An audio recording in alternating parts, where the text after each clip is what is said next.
The central bus depot in Paxi is a busy place these days. This southern Laos city is only a 30-minute drive to the Thai border. And many of these travelers are on a one-way journey to what they hope will be a more prosperous life in the neighboring country. Lao PDR has a young population, but not enough jobs to go around. For those living in rural areas, opportunities for secondary and higher education are limited. In order to help their families financially, many children, especially girls, leave school early in search of work. And increasingly, Thailand is where the work can be found. For many young migrants, factory jobs and domestic work often await. The days can be long and hard, and the pay is low, sometimes less than $2 a day. Still, the competition for legitimate available jobs can be intense. Savings can quickly run out. The search for work can become urgent. Dishonest job brokers looking for a quick profit can step in and traffic financially desperate young victims into illegal and exploitative work in homes, factories, and prostitution.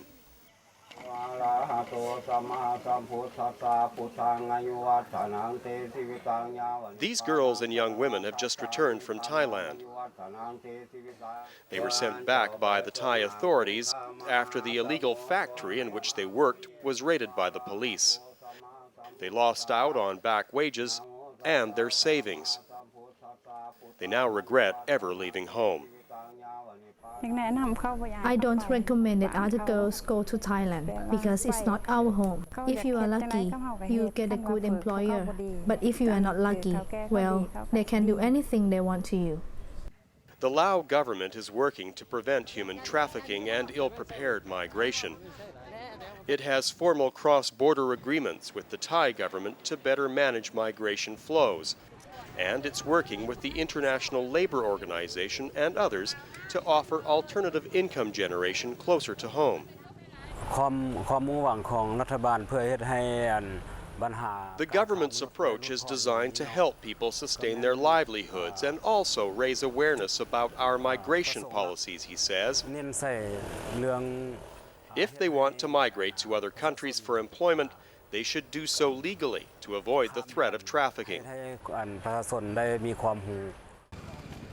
As one alternative to migration, the Lao government is working with the ILO, the Lao Women's Union, and a local non-profit association to support new and existing small businesses through Village Development Funds, or VDFs. A VDF loan helped the operator of this small brick factory expand her operation. The loan allows us to buy a machine that makes a newer and more popular type of brick. That has increased our output, and we were able to hire more people, including some who had just returned from Thailand. But the VDF is more than just a lender. It acts like a small credit union or building society. To become a member and qualify for a loan, one must also save. For many villagers, this is the first time they've had a savings account. A sense of satisfaction, empowerment, and confidence that comes with the knowledge that a nest egg is growing. The ILO-supported VDFs are operational in more than 120 villages, and they're popular with young and old alike. 23-year-old Puvi Seyason is a member. She's saved and borrowed enough to open this small store in her village. The village fund is very important to me. As you can see, I now have a business, but without the loan, I wouldn't have this store. Young women like Puvi are especially vulnerable to trafficking, and so it's important that women are prime beneficiaries of the VDFs in their own villages. But anyone can become a member.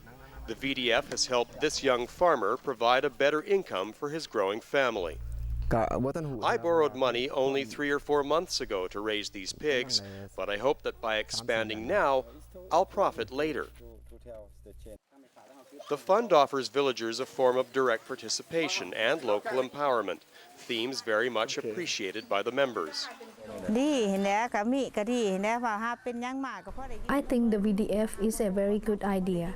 It sponsors villagers who want loans, and it also gives an opportunity to save. It's good for the village, and it's good for me. บ้านของเจ้ามีการลดผ่อน The village funds are designed to empower local people by increasing economic activity closer to home, and so reducing risky migration into unknown areas.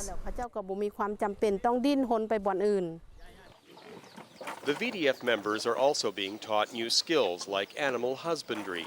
They can now better care for their livestock with less risk of losing them to disease. This training has really helped to increase the lifespan of the chickens and other livestock, he says. The longer the animals live, the more likely they are to produce offspring, and so the businesses can also grow.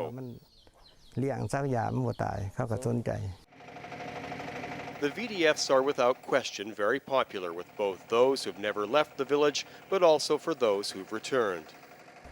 Many people return from Thailand. They become the member of VDF, and they borrow money from VDF, and they start the small business bit by bit. The VDF is not designed to prevent young Lao people from migrating, but it is an opportunity to improve livelihoods for people closer to home, while helping them develop a greater stake in their own communities. Preventing human trafficking requires many approaches. The village development funds are doing their part.